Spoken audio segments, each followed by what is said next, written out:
Welcome, everyone, to A Mexican or Redneck Follow the World. We are your hosts and surrogate fathers, Juan and Ben. Today we'll be discussing, first we will be discussing our YouTube channel. YouTube channel. Yes! We got our YouTube channel, guys, up. So as far as we just want to remind you that it's out there, A Mexican or Redneck Follow the World. And then we have all our videos up there from our previous podcasts. So the goal with that is that we're going to have a kind of like a joint venture with our podcast and our video format.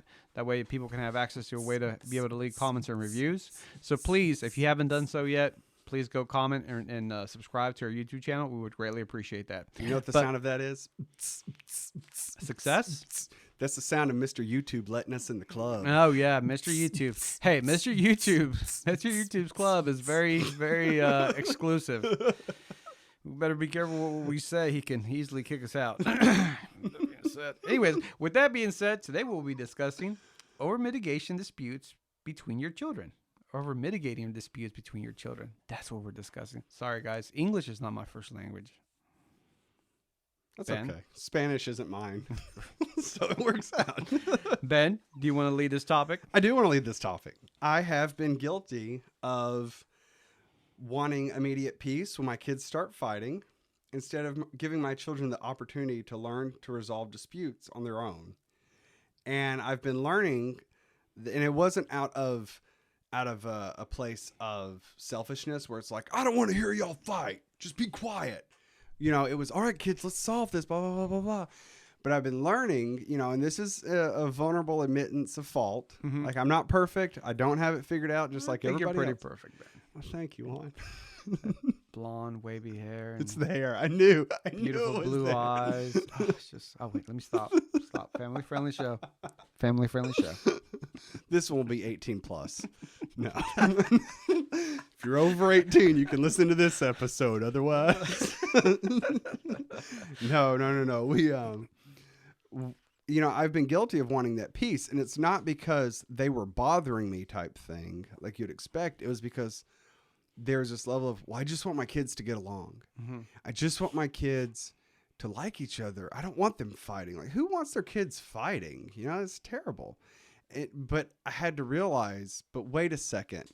I'm robbing them of their ability to stand their ground and resolve conflict on their own. Mm-hmm. And so I'm trying to find this balance between, okay, I'm going to let you guys fight now. I'm going to let you, talk and discuss, holler, whatever you need to do. And when it reaches that breaking point where somebody's got a toy and they're about to smash someone else in the head or whatever, You let it happen. if I catch them, I might stop them, but sometimes it happens. But the thing is when So it you're gets, not supposed to let it happen? I don't know. I don't know how it works. Theoretically, you hope it doesn't, but you do what you can. But I'm trying to find the balance of letting them hash it out, but also starting to intervene when it gets to be too much and say, okay, now what's going on here?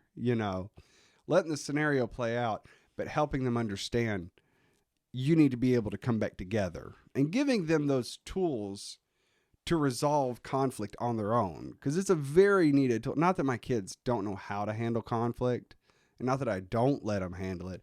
I just noticed this is kind of an area where I got to kind of let the baby bird fly on its own a little more, Yeah. Man, dude, conflict resolution is such an important thing to have, such an important skill set. And what better way to be able to learn it than in the safety of your own home with your brothers and sisters? They might hurt you, but more than likely they're not going to kill you. More than likely. There is that one-off event. Sometimes more than one. But anyways. But mostly it's just going to be yeah. arguing or breaking stuff at the worst. Yeah. I've just learned, don't ever name your kids Cain or Abel, and you'll be okay. Yeah. Yeah. If you have two boys, don't name them Cain and Abel. Yeah, you'll be fine. Yeah. But if they grow up to be a farmer and a cattle rancher, you might want to pay close attention. Yes. It doesn't work out in that one book. But that's kind of been what I'm observing, and it's I don't think I'm like a helicopter parent or anything, because I like to let my kids experience life, take chances, but as a parent, I want them to get along. I want them to love each Yeah. other. But part of loving people is conflict. You have to kind of butt heads to understand each other. But after you butt heads and make up, and that's where I think the parent comes in is, okay, let's calm you down.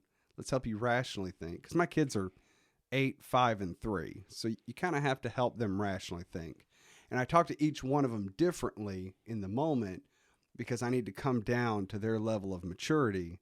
Because the 8-year-old, I can talk to her a lot more adult because she understands a lot more. Whereas the 3-year-old, I have to come down to her level and just say, you just need to breathe first. You need to breathe and calm down, and then we'll work on the situation. So it's just helping them control their emotions in the moment is as much input as I'll give at this point. I think that's good. Because as far as like, I remember growing up as a kid. I grew up out in California, and then I feel like we had more freedom as far as being able to be out and about with kids and just kind of like. But I remember in my neighborhood having to deal with conflict resolution with my peers, younger other kids. But there wasn't necessarily a parent involved to be like, stop us or break us up. But then the kids that did have that parent that would come in and break it up, then they weren't very strong or fun to hang around with. Because it was always they would turn into that kids who were like, well, I'm gonna go tell my mom and dad. I'm like, oh, okay, go tell your mom and dad. And you just didn't want to really hang out with. But then it was a kid that's like, oh no, we're gonna deal with this. We're gonna handle this.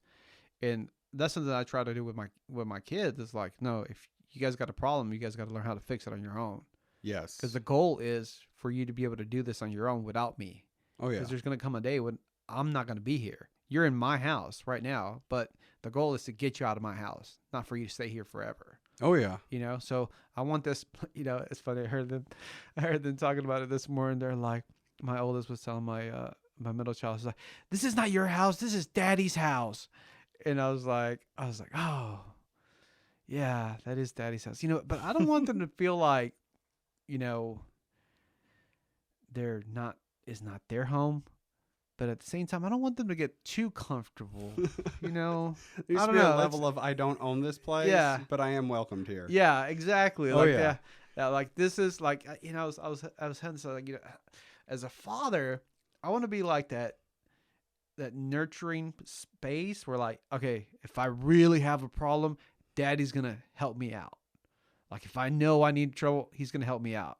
Oh yeah. But he's not gonna do everything for me. Yes, and that's the balance I'm looking for. And the way this is something I've observed through being around my kids and other people's kids. The way you raise your children, it's a reflection of who you are. Yeah. It really is. You have a little mirror who's telling you the absolute truth and throwing it right back in your face every day. And their behaviors that they are exhibiting is a reflection of you and your spouse. And that's what if you're married, I guess. If not, in my case, it's me and my spouse. But it's a reflection of the environment they're in, the people you're allowing them to be around, the stuff you're allowing them to watch, and then how you're kind of orchestrating all of that in their lives. And the purpose of this is not just to say, I have beautiful hair and I made a mistake. Like, that's not the purpose of this episode. Although we could talk about it. No. The purpose of it is to say, as a parent, you got to have a self-examined life. Yeah. As my father-in-law, Mark, would say, he's like, you have a self-examined life. And that's what makes you a better person. You look at your life and you say, is this thing I'm doing really all that great? Is this parenting style the right way to do it? And that's what I'm always trying to do is like, okay, was that the right way to handle it? I ask my kids that, should you have handled this way, hitting your brother or whatever? But I don't know if everyone always asks themselves, did I handle that the right way? When that situation comes up again, should I handle it different? Maybe I should go read a book about it if I'm not sure. Maybe I should watch an inspirational video or something. But that's kind of the purpose of this is, a real challenge to people out there. Examine your lives. Examine your parenting style. Are people saying, I love having your kids around? Or are they saying your kids are kind of whiny and annoying? you know? Because if that's the case, are you pleasant to have around? Or are you whiny and annoying, you know? Ooh. I mean, it's a hard pill to swallow, but as parents, we all have to swallow it. And that's the thing I'm observing. It's like, okay, I like peace, and I'm a very peaceful, compassionate person. And sometimes that gets misconstrued as weakness. I'm having to realize, all right, I need to let a little more happen to put up a little bit more of that front on my personal life, you know, to have to be a little more maybe strifeful. I don't know if that's the right word. Strife-filled. Once again, Aggression. Ben, English is not my first language. Quit asking me these questions. Oh, sorry. No Española. No, I think that's a good word. Yeah. Okay, but but you understand what I'm saying, Yes, right? yes. Got to put up a little more of an edge in Yeah. my daily walk. And that's okay, because it's all a growing thing. You know, you got to constantly be growing and pushing. Oh yeah, for sure, for sure. I mean, dude, man, that is such a good analogy though, as far as like, you're talking about the kids being a mirror of yourselves, and it's like you see yourselves in them all the time, and it's like they're quick to reflect your bad habits, and you know, and it's something like I find myself asking myself this question: what expectations am I putting for what expectations am I putting on my kids, and am I putting the same expectations on myself? Because sometimes my expectations might be like, hey, I want you to be a self-thinker. I want you to analyze your actions. I want you to think about what you're thinking about doing. But then we're like, wait, am I actually doing that? Because if I'm putting these expectations on them, but then they're not doing that, why are they not doing it? Are they not doing it because I'm not doing it? And it's so that's a really good way to test yourself and be like, am I preaching something that I'm not actually living out? Oh, yeah. You know, and That do as I say, Yes. not as I do. you know, and it's so easy. It's so easy as a parent to be like, well, like the big things, like, you know, like smoking, drinking, you know, that kind of stuff, to be like, oh yeah, you know, but then what about the little things? You know, it's like the whining, you know, are you whining? You know, the complaining, the, your attitude. Do you have a good attitude? You want your kids to have a good attitude. Well, Oh, do yeah. you have a good attitude all the time? It's like, because they're watching you. They're little sponges. Oh, You know, yeah. anything that you do, they're gonna point it out. Like my little girl told my wife the other day, she's like, Mommy, you need to learn how to drive like Daddy. Oh, no. Daddy drives with one hand. And she was like, oh really? And I was like, no, I always drive with two hands. You know, it's like, yeah, 10 and 2 all the time. It's like, dang it, you caught me.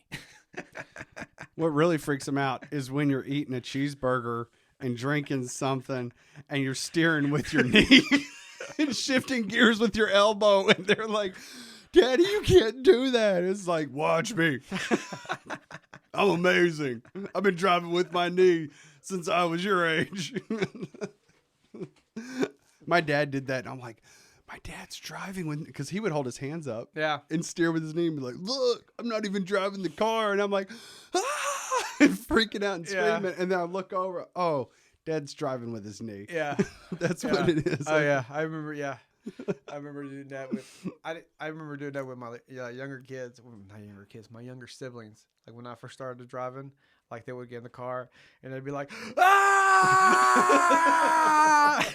Oh, my sister, she hated that. She hated. I won't do that to my wife because I think my wife would hate that, and there's more consequences with my wife than there is with my sister. My mom used to go up the hill, and she did this to us a few times. And it became a funny thing. She would wait till we get on a desolate hill going up the side of a mountain here in Huntsville, you know, and we'd be going up, and she'd wait till no one was behind her and there's a bit of a straightaway, and she'd say, oh no, the car's losing power. And then she'd put it in neutral and let the car roll backwards back down the hill. She's like, I've lost control of the brakes. And she'd stomp her foot on the ground and start going, I don't have any brakes. How do we go backwards? She'd start screaming, we're going backwards. We don't have any brakes. Oh no. And you just hear her foot hitting the ground. And at first we were screaming naturally. Yeah. And then she did it again.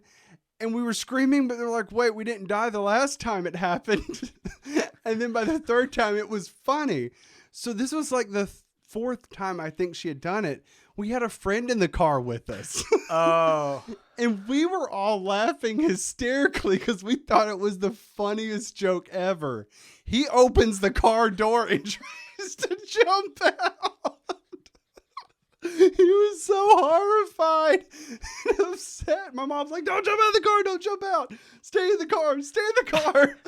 It's just a joke. She hit the brakes like, I'm just kidding. Look, and puts it in drive and starts going forward. He's like, what? He's like mortified. And I remember going, maybe we shouldn't do that joke anymore. That's good parenting right there. Yes. That was a lasting impression is the correct phrase for that event. Yeah, I'll say. Well, any other closing thoughts, Ben? No closing thoughts other than we have a YouTube channel and I just can't stop saying it. And we're so excited for you guys to like and comment and share. And there's a thing called a bell icon that I'm not sure how it works, but supposedly it notifies you. Is that how? Okay. It notifies you whenever new videos have been uploaded, which is every Tuesday and Thursday. Every Tuesday and Thursday. Good. Oh, man. You're so smooth. And we want to thank you for listening to a Mexican or redneck father the world. We love you. We are proud of you.